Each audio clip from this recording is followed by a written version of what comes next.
उत्पत्ति अध्याय 44। उत्पत्ति अध्याय 44।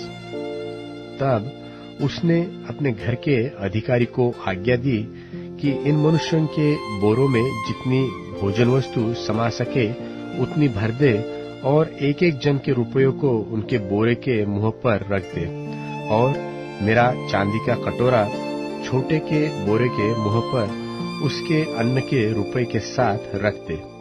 यूसुफ की इस आज्ञा के अनुसार उसने किया।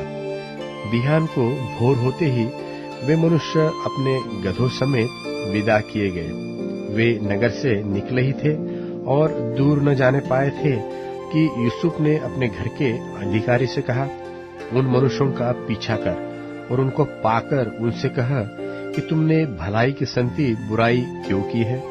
क्या यह वह वस्तु नहीं जिसमें मेरा स्वामी पीता है और जिससे वह शकुन भी विचार करता है? तुमने यह जो किया है सो बुरा किया। तब उसने उन्हें जा लिया और ऐसी ही बातें उनसे कही। उन्होंने उससे कहा, हे हमारे प्रभु, तू ऐसी बातें क्यों कहता है? ऐसा काम करना तेरे दासों से दूर रहे। देख, जो रुपया हमारे बोरों के मुंह पर निकला था, जब हमने उसको कनान देश से ले आकर तुझसे फेर दिया, तब भला तेरे स्वामी के घर में से हम कोई चांदी व सोने की वस्तु क्यों कर चुरा सकते हैं? तेरे दासों में से जिस किसी के पास वह निकले वह मार डाला जाए और हम भी अपने उस प्रभु के दास हो जाए। उसने कहा, तुम्हारा ही कहना सही, जिसके पास वह निकले सो मेरा दास होगा और तुम लोग निरपराध ठहरोगे। इस पर वे फुर्ती से अपने अपने बोरे को उतार भूमि पर रखकर उसे खोलने लगे। तब वह ढूंढने लगा और बड़े के बोरे से लेकर छोटे के बोरे तक खोज की और कटोरा बिन्यामीन के बोरे में मिला। तब उन्होंने अपने अपने वस्त्र फाड़े और अपना अपना गधा लादकर नगर को लौट आए।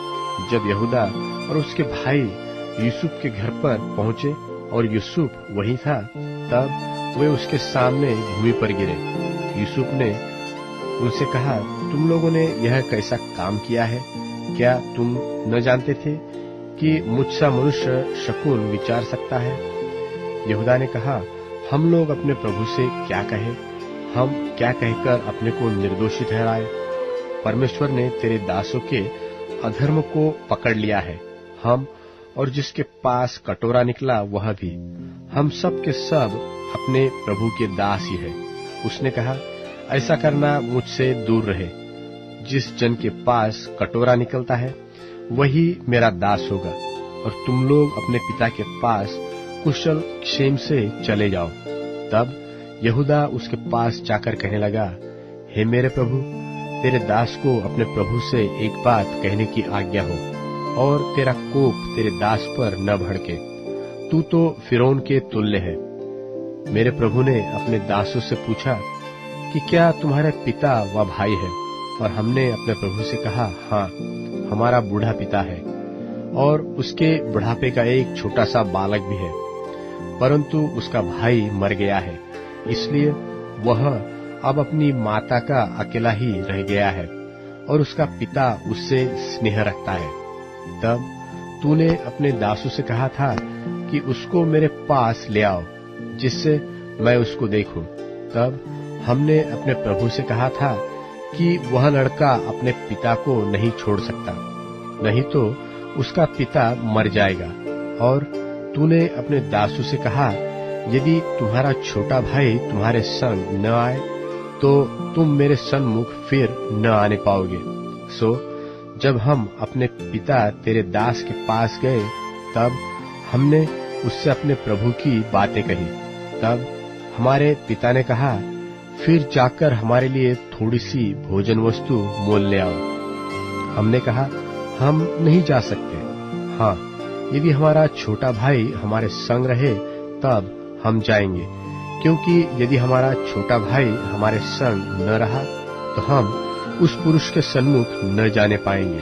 तब तेरे दास मेरे पिता ने हमसे कहा, तुम तो जानते हो कि मेरी स्त्री से 2 पुत्र उत्पन्न हुए और उनमें से एक तो मुझे छोड़ ही गया और मैंने निश्चय कर लिया कि वह फाड़ डाला गया होगा और तब से मैं उसका मुंह न देख पाया। सो यदि तुम इसको भी मेरी आंख की आड़ में ले जाओ और कोई विपत्ति इस पर पड़े तो तुम्हारे कारण मैं इस पके बाल की अवस्था में दुख के साथ अधोलोक में उतर जाऊंगा। सो जब मैं अपने पिता तेरे दास के पास पहुंचूं और यह लड़का संग न रहे, तब उसका प्राण जो इसी पर अटका रहता है, इस कारण यह देख के कि लड़का नहीं है, वह तुरंत ही मर जाएगा। तब तेरे दासों के कारण तेरा दास हमारा पिता जो पके बालों की अवस्था का है, शोक के साथ अधोलोक में उतर जाएगा। फिर तेरा दास अपने पिता के यहाँ यह कह के इस लड़के का जामीन हुआ है कि यदि मैं इसको तेरे पास न पहुंचा दूं, तब तो मैं सदा के लिए तेरा अपराधी ठहरूंगा। सो अब तेरा दास इस लड़के की संति अपने प्रभु का दास होकर रहने की आज्ञा पाए और यह लड़का अपने भाइयों के संग जाने दिया जाए, क्योंकि लड़के के बिना संग रहे मैं क्यों कर अपने पिता के पास जा सकूंगा। ऐसा न हो कि मेरे पिता पर जो दुख पड़ेगा वह मुझे देखना पड़े।